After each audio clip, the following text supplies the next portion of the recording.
congratulations. Certainly big shoes that you're going to be filling as you head down this new venture. How are you feeling about your new role at the company? Well, thanks, Alicia, for having me. It's been a wonderful couple of weeks, and it's taken me for the last 6 or 8 weeks to really dig into the business and to find out what's happening and how the business is going. So I think I'm looking at a really strong, good strategy that's sitting within Pick n Pay, and we're looking at ways of forcing delivery on those strategies to happen a lot quicker. So there's a lot of exciting stuff that's going to be coming over the next year or so. Well, we'll be getting into the detail of that in just a bit. Before we do, I mean, your father said in his handing over of the reins that show confidence in handing over your successors because it's good for the share price. But at the same time, where changes in global governance actually militate against family ownership, what's the big plan for the company moving forward when it comes to ownership specifically? Well, Alicia, we have, as a family, taken a very strong stand on that. We believe that what's been best for Pick n Pay for the past 40 years has been a strong family control. We control the group through Pickwick, and as such, we are not planning on changing our ownership structure at all in the group. So we believe in keeping ourselves as a controlling shareholder. But I must stress our whole corporate governance aspect over the last 10 years or so has been to comply with King, and under King 3 we're actually making a whole lot of changes again to make sure we comply. But very simply, we believe there needs to be a top professional management team running Pick n Pay, and we believe we have that with Nick Badminton and his team. And they're non-family, but they're absolutely top professional managers.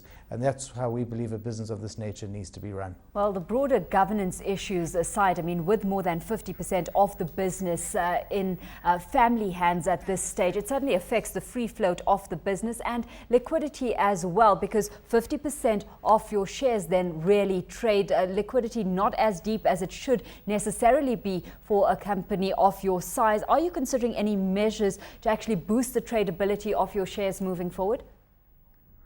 Well, I think you've got to look at it. It's actually not quite the 50% that you're talking about. It's 50% of Pickwick or Pick n Pay Holdings and 50% of Pick n Pay stores. So there are a lot of shares in the marketplace to trade. We are not at the moment planning on any changes to our capital structure or changing the liquidity at all.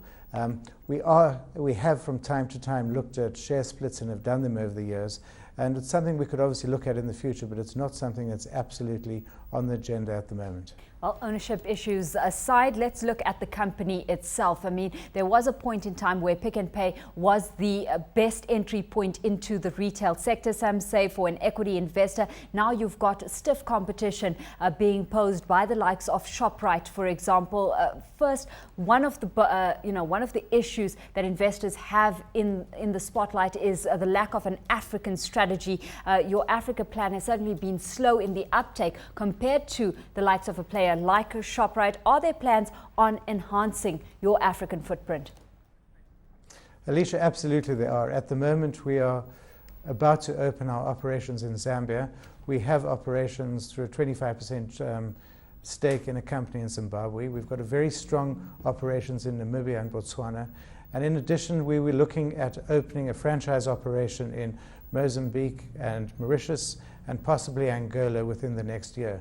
So our philosophy in terms of our Africa strategy is what we're calling Africa Creep, but it's to actually go up from step by step up Africa. We obviously have to be really careful in terms of the risk and making sure that we cover all the risks involved in those particular markets. And we don't believe in taking that step too far. So we've been maybe a little bit more cautious than our competitors have, but we absolutely have a strategy now to move up Africa into contiguous markets into which we operate. Well, while we're talking about the international realm that you're dabbling in, we look at the other point in terms of your cross-border activity in Australia. The amount of time that it's taken for you to actually get Australia right has been of a concern, weighing on management time and then enhancing your costs as well. These operations are now slowly starting to grow as we see it. What are your plans in that region specifically? Are you extending your leg there?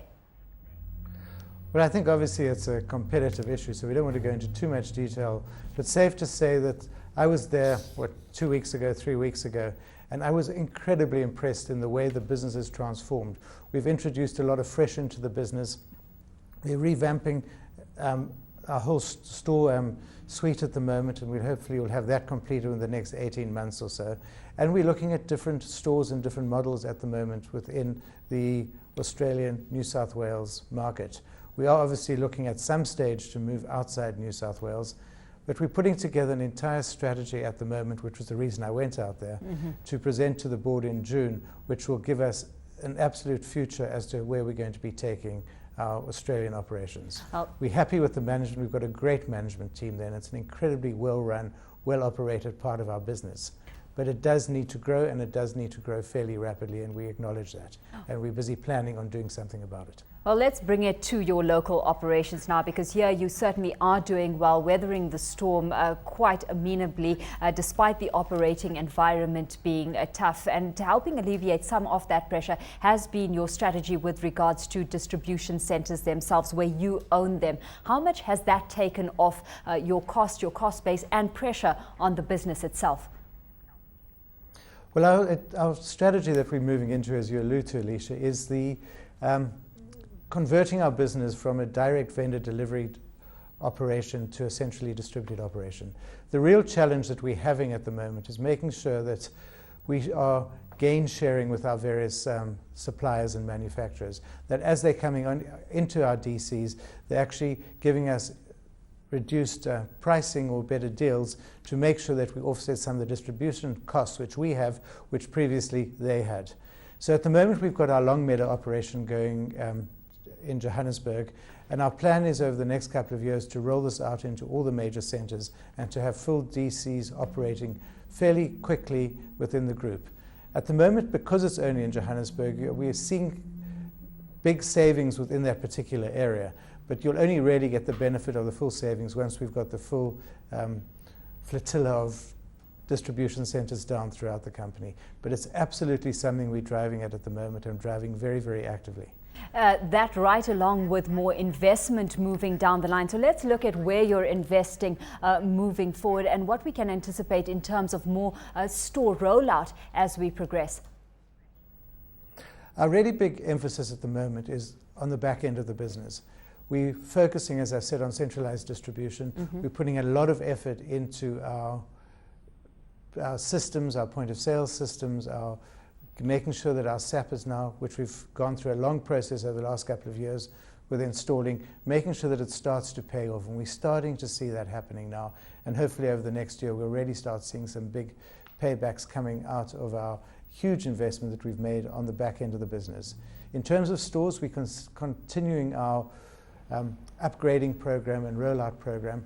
We converted over the last year all our Score stores either into Pick n Pay family franchises or into Boxer, and we closed a couple of those down. So that's taken a huge chunk of cost out of our business. But what's really been positive for us is that our franchisees in those areas generally are seeing between 2 and 3 times turnovers from what they were as Score stores.